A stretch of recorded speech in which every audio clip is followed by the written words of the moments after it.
The morning sun cast long shadows across Windsor Castle as King Charles sat in his private study, staring at the letter that would change everything.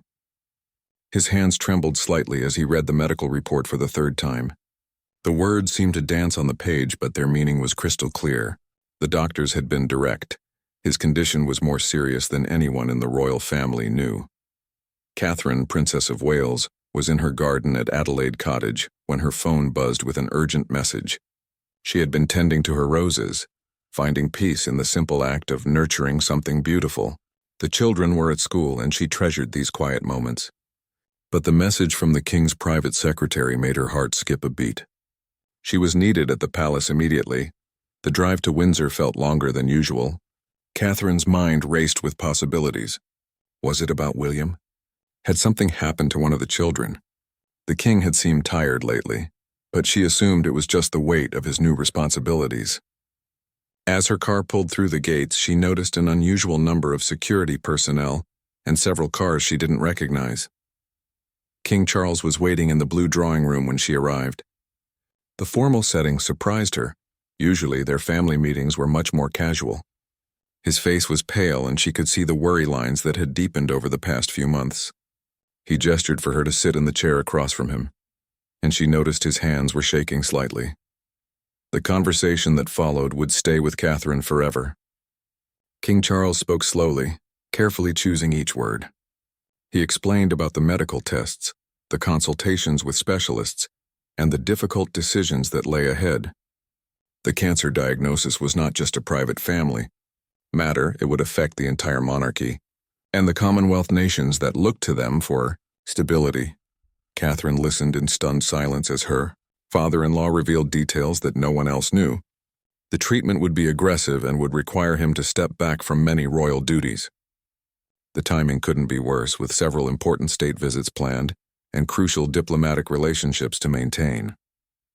But most importantly, he needed to know that the family would stand united during this challenging period. As the king finished speaking, Catherine felt the weight of responsibility settling on her shoulders.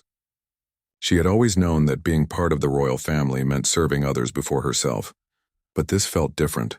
This was about protecting someone she had grown to love and respect, while also maintaining the dignity and strength that the public expected from them. The room fell silent except for the ticking of an antique clock on the mantelpiece. Catherine reached across and gently took the king's hand. In that moment, she wasn't the Princess of Wales. She was simply a daughter-in-law who cared deeply about her family. She knew that whatever came next, they would face it together, and she would do everything in her power to support him through this difficult journey. The afternoon light was fading as they discussed the practical implications. Security arrangements would need to be reviewed, schedules would have to be adjusted, and most challenging of all, they would need to find the right time and way to share this news with the public. The king was adamant that when the announcement came, it should be on their terms, with dignity and honesty. Catherine's phone had been buzzing throughout their conversation with messages from William, who was attending an engagement in Scotland. She knew she would have to tell him tonight, and the thought of seeing the pain in his eyes made her heart ache. But first she needed to be strong for the king, who had shown such courage in sharing this burden with her. As their meeting concluded, King Charles stood and walked to the window overlooking the grounds. Catherine joined him, and together they watched the gardeners tending to the flower beds. He spoke quietly about his hopes for the future, his determination to continue serving as long as possible, and his gratitude for having such a supportive family. In that peaceful moment, surrounded by the beauty of Windsor, they both found strength for the challenges ahead. The news spread through the inner circle of the royal household like wildfire, but with the controlled precision that only comes from years of managing sensitive information. Catherine found herself at the center of a carefully orchestrated plan to manage both the family's emotional response and the inevitable public announcement that would follow. William arrived back from Scotland that evening, his face drawn with concern after Catherine's cryptic phone call. They sat in their living room at Adelaide Cottage while the children played upstairs, unaware of the gravity of the conversation happening below. Catherine watched her husband process the information, seeing the same shock and determination that she had felt earlier that day. The next morning brought a flurry of activity. Medical specialists arrived at various royal residences for discreet consultations.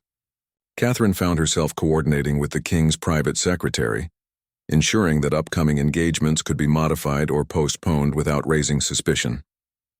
She had always been good at managing details, but this required a level of sensitivity and discretion she had never faced before.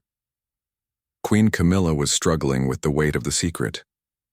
Catherine spent hours with her, offering support and helping to plan how they would handle the king's treatment schedule. The two women had grown closer over the years, and now they found themselves united in their determination to protect Charles while maintaining the stability of the monarchy. The children sensed something was different. Prince George asked why Grandpa Charles had canceled their planned visit to Sandringham, and Princess Charlotte noticed that her mother seemed more worried than usual. Catherine and William made the difficult decision to tell them a simplified version of the truth, that Grandpa was sick and would need special medicine to get better, but that he was going to be fine. Meanwhile, preparations for the public announcement began in earnest. The king insisted on writing his own statement, spending hours crafting words that would inform the public while maintaining privacy about specific details. Catherine reviewed early drafts, offering suggestions on tone and helping to ensure the message would provide reassurance rather than cause panic.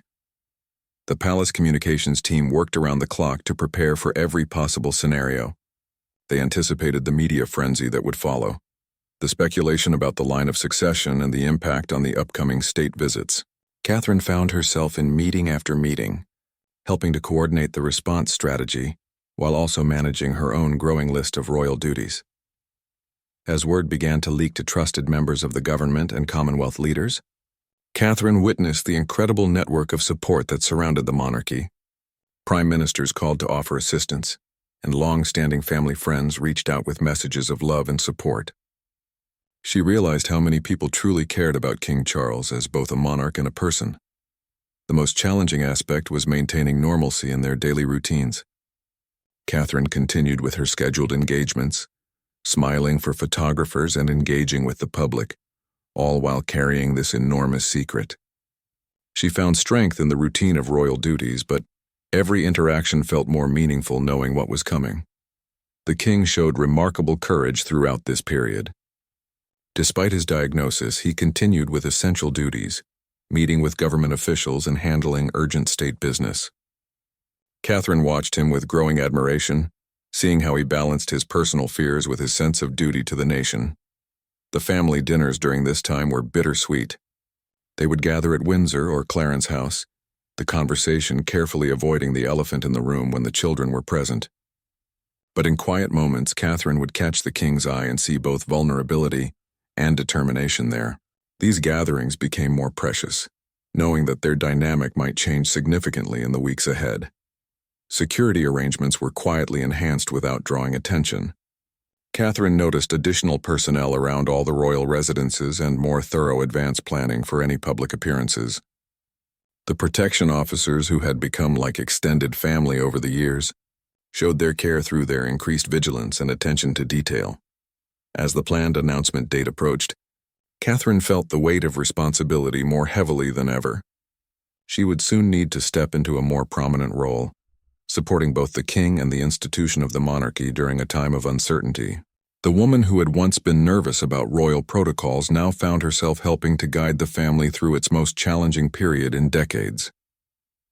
The day of the announcement arrived with an unusual quiet at Buckingham Palace.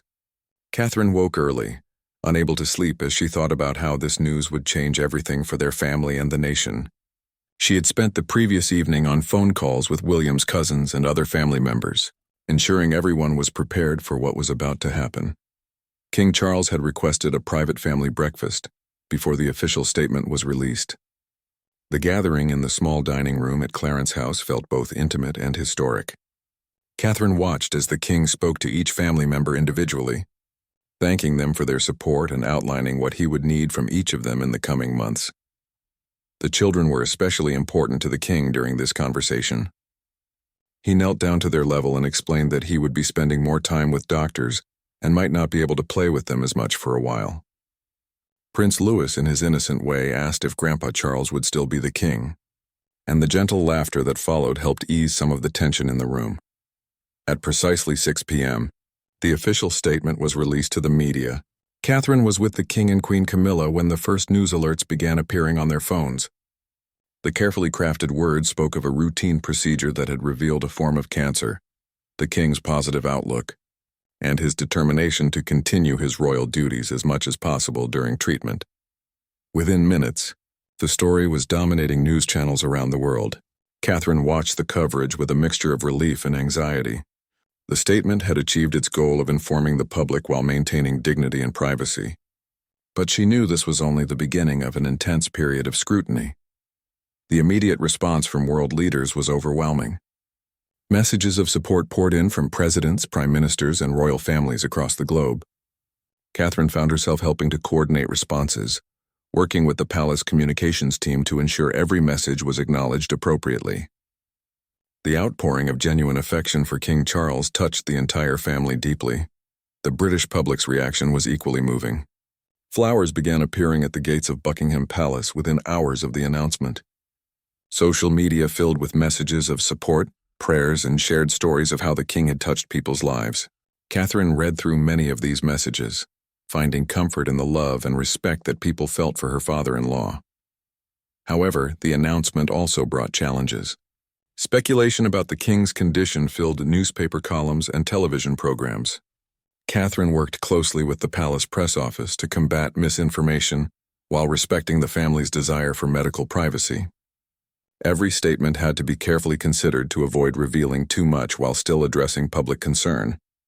The impact on the royal schedule was immediate and significant. Upcoming state visits had to be postponed, and other family members needed to take on additional duties. Catherine found her own schedule expanding rapidly as she stepped in to cover engagements that the king could no longer attend. She approached each new responsibility with determination, knowing that maintaining the monarchy's visibility was crucial during this uncertain time.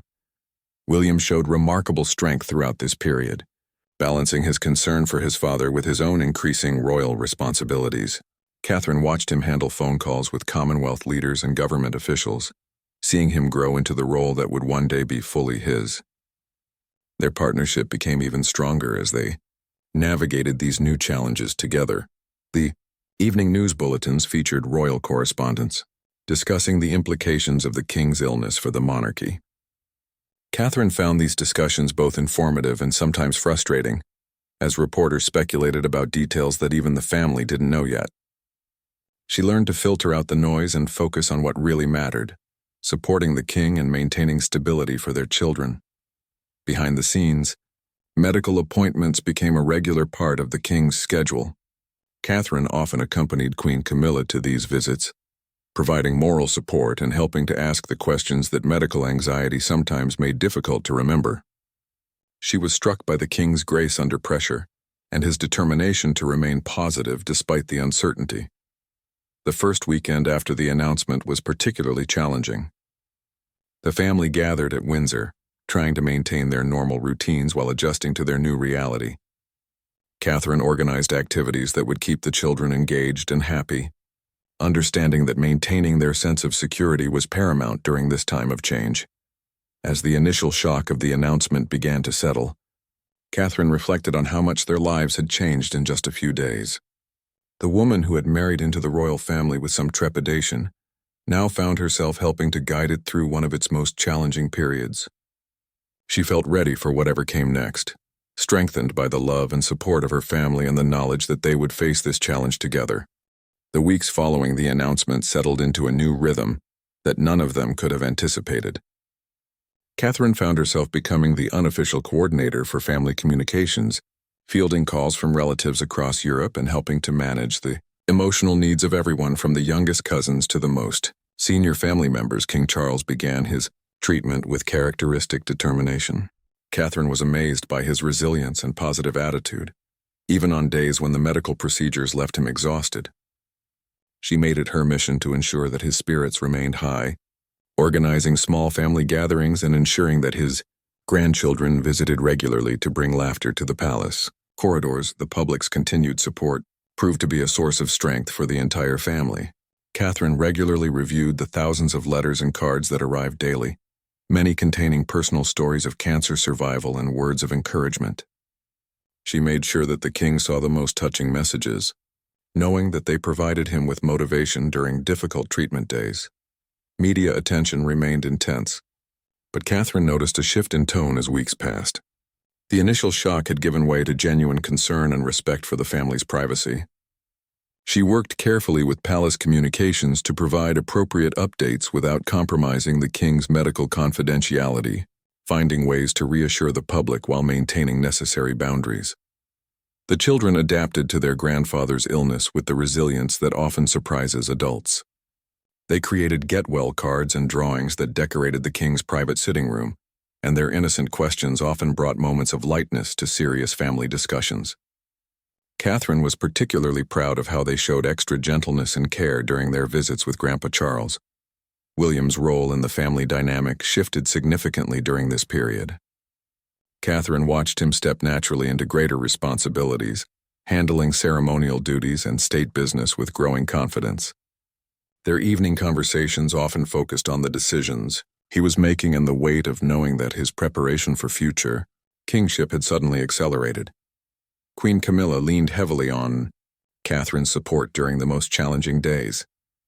The two women spent long hours together, sometimes talking about the king's condition and treatment, other times simply enjoying quiet activities that provided emotional respite. Their relationship deepened into a genuine friendship, built on shared concern and mutual respect.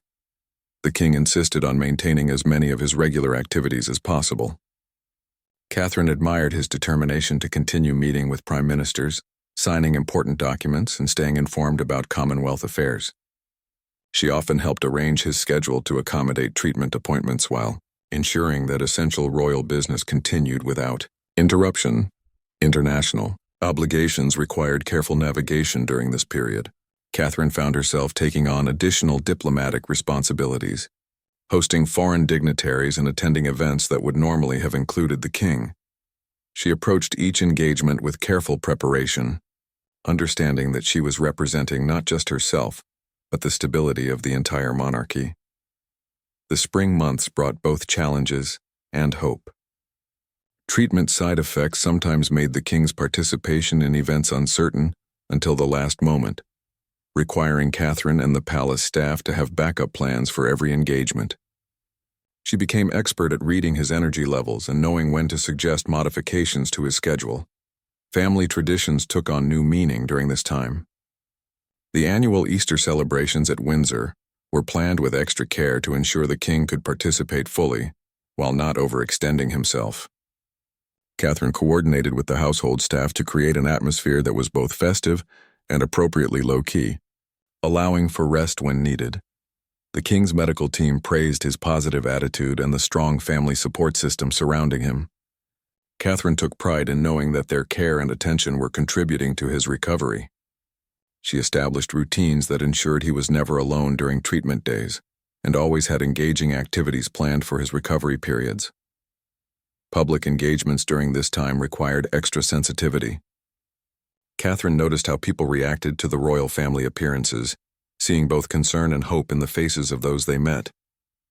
She made sure to share appropriate updates about the king's progress, understanding that the public's emotional investment in his well-being was genuine and deserved acknowledgement. Technology played an important role in maintaining family connections during this period. Catherine organized regular video calls with distant relatives and arranged for the king to participate virtually in events he couldn't attend in person. These adaptations helped maintain his sense of involvement in royal duties while respecting his health limitations. As the initial crisis phase passed into a period of steady treatment and recovery, Catherine reflected on how much they had all grown during these challenging months. The experience had strengthened family bonds, clarified priorities, and demonstrated the remarkable resilience of both the monarchy as an institution and the individuals who served it. She felt confident that whatever the future held, they were facing it with unity, love, and unshakable determination. Summer arrived with cautious optimism, as King Charles showed steady improvement from his treatment. Catherine had spent months coordinating care and support, and now she found herself helping to plan a gradual return to more public duties. The doctors were encouraged by his progress, but everyone understood that this journey would require patience and careful management. The king's first major public appearance since beginning treatment was planned with meticulous attention to detail. Catherine worked closely with the medical team and security personnel to ensure that every aspect of the event would support his health and well-being. She rehearsed contingency plans and made sure that comfortable rest areas were available throughout the venue. Children's reactions to their grandfather. His recovery became a source of joy for the entire family. Prince George had taken to asking detailed questions about the medical treatments, showing a curiosity that both amused and impressed the adults.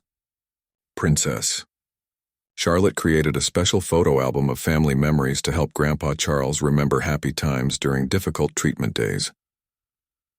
The summer holiday at Balmoral took on special significance that year. Catherine helped plan activities that would be restorative for the king, while still maintaining the family traditions that everyone treasured. Long walks in the Scottish countryside, quiet fishing expeditions, and evening gatherings around the fireplace provided exactly the peaceful environment that promoted healing. Public interest in the king's health remained high, but Catherine noticed a maturation in how the media covered royal health issues. The responsible reporting and respect for privacy that emerged during this crisis set new standards for how personal family matters would be handled in the future. She felt grateful for this evolution and hopeful that it would benefit the family for years to come. The king's determination to fulfill his coronation commitments had been a source of concern for everyone. Catherine played a crucial role in helping him understand that postponing certain elements was not a sign of weakness, but rather wise management of his recovery. Together they found ways to honor the solemnity of royal traditions while accommodating his health. Needs. Charitable organizations that focused on cancer, research and patient support became increasingly important to the family during this period. Catherine expanded her own patronages to include groups that had provided support during the king's treatment. She felt passionate about using their experience to help other families facing similar challenges. The autumn months brought significant milestones in the king's recovery. Catherine was present for several important medical appointments where doctors discussed reducing treatment frequency and gradually increasing activity levels. These conversations filled everyone with hope, while also emphasizing the importance of continued vigilance and care. Queen Camilla's strength throughout this period impressed everyone who witnessed it. Catherine watched her balance public duties with personal caregiving, never complaining about the additional responsibilities or the emotional strain. Their partnership in supporting the king had created a bond between them that would last far beyond this crisis. International relationships required special attention during the king's recovery period. Catherine took on additional diplomatic hosting duties, welcoming foreign visitors and maintaining the relationships that were crucial to Britain's global standing. She approached each engagement with careful preparation, understanding that she was representing the monarchy's stability and continuity. The king's gradual return to constitutional duties was managed with extreme care. Catherine helped coordinate with government officials to ensure that essential state business continued smoothly, while protecting his energy for the most important decisions. She learned to read his stamina levels and suggest appropriate pacing for official meetings and document reviews. Family celebrations during this period were especially meaningful. The king's birthday was marked with intimate gatherings that emphasized gratitude and love, rather than grand public ceremonies. Catherine organized personal touches that showed how much his family valued his recovery and looked forward to many more years together. The experience had changed everyone's perspective on the balance between public duty and personal well-being. Catherine found herself advocating for more sustainable approaches to royal scheduling, ensuring that health and family time were given appropriate priority alongside official responsibilities. This shift in thinking would influence royal operations for years to come. Medical follow-up appointments became routine parts of the royal calendar, and Catherine often accompanied the King and Queen Camilla to these visits. She appreciated how the medical team had become extended family members, providing not just clinical care, but emotional support and encouragement throughout the journey. As the year progressed, Catherine reflected on how this experience had transformed her understanding of royal service. She had learned that true leadership sometimes meant showing vulnerability, that asking for help was a sign of wisdom rather than weakness, and that the monarchy's greatest strength lay in the genuine care and support that family members provided for each other during times of crisis. The turning point came during a crisp October morning, when King Charles announced he was ready to make his first major public statement about his health journey. Catherine had been working with him for weeks, helping him craft words that would acknowledge the public's concern while sharing the hope that his recovery had brought to the entire family. The decision to speak openly about his experience represented a significant shift in royal communication. Catherine understood that this statement would set precedents for how future health challenges would be addressed. She spent countless hours helping the king find the right balance between personal revelation and maintaining appropriate dignity for the crown. The medical team had given encouraging reports about the king's progress. Catherine accompanied him to a pivotal appointment where doctors discussed transitioning from active treatment to monitoring and maintenance care. The relief in the room was palpable, though everyone understood that vigilance would remain important for years to come. Children's perspectives continued to provide unexpected wisdom throughout this journey. Prince Louis had recently asked why everyone seemed so much happier when they visited Grandpa Charles, leading to conversations about hope, healing, and the importance of family support. Catherine treasured these innocent observations that often captured truths that adults struggled to express. The upcoming state visit from a close Commonwealth ally provided an opportunity to demonstrate the monarchy's renewed strength and stability. Catherine worked closely with palace officials to ensure that the king could participate meaningfully while not overextending himself. Every detail was planned to support his energy levels while maintaining the dignity that such occasions required. Public reaction to news of the king's improving health had been overwhelmingly positive.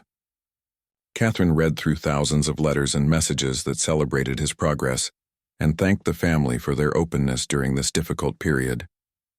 She made sure that the king saw representative samples of this correspondence, knowing that public support had been crucial to his emotional recovery. The king's determination to resume full royal duties required careful management and honest conversations. Catherine found herself in the delicate position of supporting his eagerness to return to normal activities, while ensuring that medical advice was followed. She became skilled at suggesting modifications that preserved his energy without diminishing his sense of purpose. Photography sessions during this period captured images that would become historic records of the monarchy's resilience. Catherine worked with official photographers to document family moments that showed both the challenges they had faced and the strength they had discovered. These images would tell the story of this period for future generations. Queen Camilla's role as primary caregiver had evolved throughout the king's illness, and Catherine watched her navigate this transition with grace and wisdom. As the king regained his strength, the dynamics of their relationship returned to a more normal pattern. But the experience had deepened their partnership in profound ways. The autumn calendar of royal engagements gradually expanded as the king felt ready to take on more responsibilities.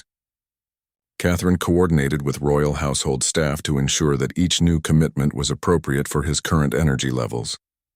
She had become expert at reading his capabilities and suggesting realistic scheduling that supported steady progress without setbacks. International recognition of the royal family's handling of this health crisis came from unexpected sources. Other royal families shared their own experiences with similar challenges, creating bonds of understanding that transcended traditional diplomatic relationships. Catherine appreciated how vulnerability had actually strengthened rather than weakened their global connections. The king's first major speech following his treatment was planned for a charity event supporting cancer research. Catherine helped him prepare remarks that would acknowledge his personal journey while highlighting the broader importance of medical research and patient support. The event would mark a significant milestone in his public recovery. Family traditions were gradually restored to their full richness as the king's health stabilized. Catherine took special pleasure in planning holiday celebrations that could accommodate his renewed energy, while honoring the gratitude that this difficult year had brought to all of them. These gatherings felt more precious than ever before. The experience had fundamentally changed how the family approached royal duties and personal well-being. Catherine had been instrumental in establishing new protocols that prioritized health and family time alongside official responsibilities. These changes would influence royal operations for decades to come, creating a more sustainable model for future generations. Medical professionals who had cared for the king throughout his treatment became honored guests at palace events. Catherine ensured that their contributions were recognized and that the family's gratitude was expressed appropriately. She understood that these relationships represented more than professional care. They had become part of the extended royal family during a crucial period. As winter approached, Catherine reflected on the transformation that this year had brought to all of them. The crisis had revealed strengths they didn't know they possessed, and had deepened relationships in ways that only shared adversity could accomplish. She felt confident that the monarchy had emerged from this challenge stronger, more united, and better prepared for whatever future challenges might arise.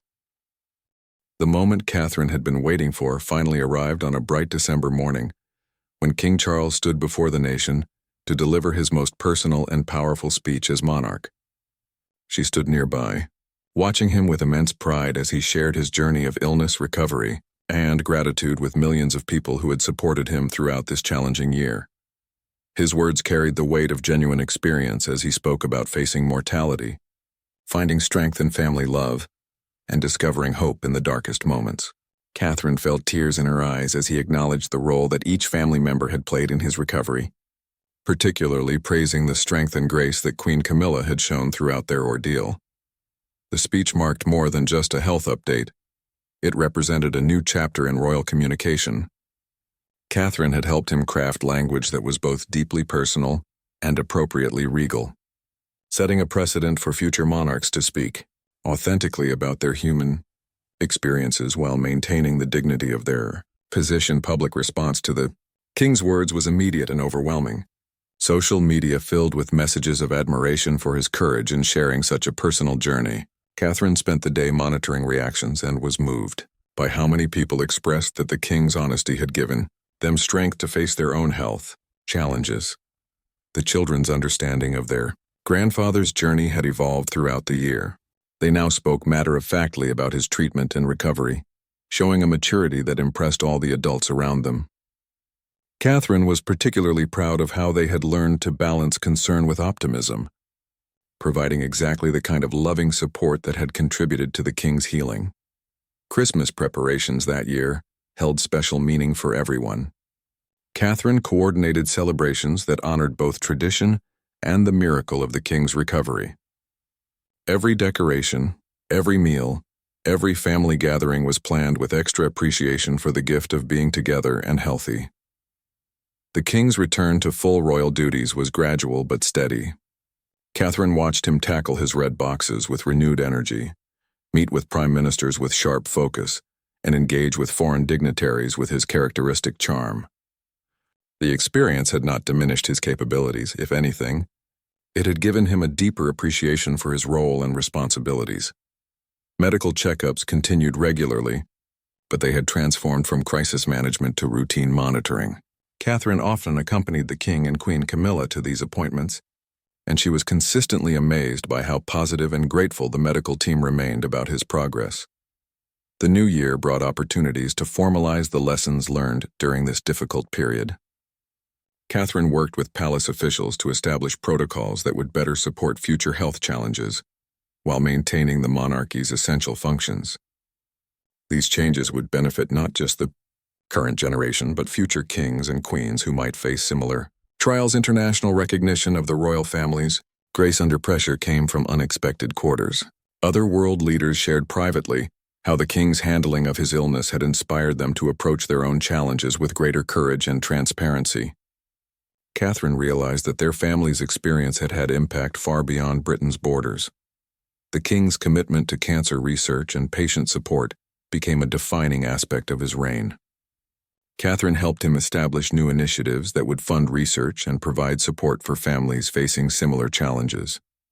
She felt proud that their painful experience was being transformed into meaningful help for others. Family relationships had been fundamentally strengthened by this shared trial. Catherine noticed how much more precious their time together had become, how much more appreciation they all felt for simple moments of connection and joy. The experience had stripped away trivial concerns and focused everyone on what truly mattered. Queen Camilla's transformation during this period had been remarkable to witness. Catherine watched her step into her role as primary caregiver with unprecedented grace and strength, emerging as a pillar of support, not just for the king, but for the entire family. Their partnership had been tested and proven unbreakable. The spring anniversary of the king's diagnosis was marked quietly but meaningfully. Catherine organized a private family celebration that honored both the difficulty of that time and the growth that had emerged from it. They planted a tree in the palace gardens as a symbol of resilience, recovery, and hope for the future. Looking toward the future, Catherine felt a deep sense of accomplishment and gratitude. The year that had begun with such fear and uncertainty had transformed into a period of growth, strength, and deeper unity. She had discovered her own capabilities as a leader and caregiver, and she had watched her family emerge from crisis stronger than ever before. The king's health scare had ultimately revealed the true strength of the monarchy, not in its ceremonies or traditions, but in the love, support, and resilience of the people who served it. Catherine knew that whatever challenges lay ahead, they would face them together, armed with the wisdom and strength that only comes from surviving and thriving through life's greatest tests. The crown would continue, carried forward by people who understood both its weight and its profound meaning.